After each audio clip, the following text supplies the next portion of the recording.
Apa tips untuk nak pakai perfume supaya lebih menyerlah? Guys, untuk pakai perfume supaya lebih menyerlah, bau tinggal belakang, kita lalu pun orang dah bau semerbak.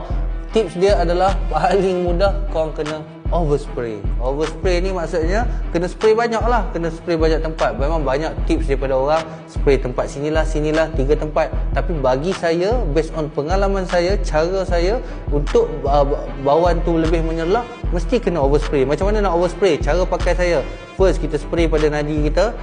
Dia dab. Dia tak boleh gosok macam tu sebab dia akan rosakkan molekul dalam perfume. Kita dab macam ni, and then kita spray belakang. Ini untuk bau tinggal belakang ni. Ni bau tinggal belakang. Apa memang kena overspray. So untuk lebih menyerlah, kena pakai banyak perfume ni, kena overspray. And then kalau apa nak overspray perfume mahal-mahal, sayang lah kan. Kalau nak overspray, nak pakai banyak betul-betul, boleh pakai Ferolab Plus sebab harga berpatutan, bau pun sedap. Kalau kata lepas berjam-jam tak puas hati, boleh reapply balik sebab apa? Harga very berpatutan. Yang berminat boleh dapatkan di beg kuning. Overspray guys, overspray. Nak menyerlah mesti kena overspray. Nak tinggal belakang mesti kena overspray.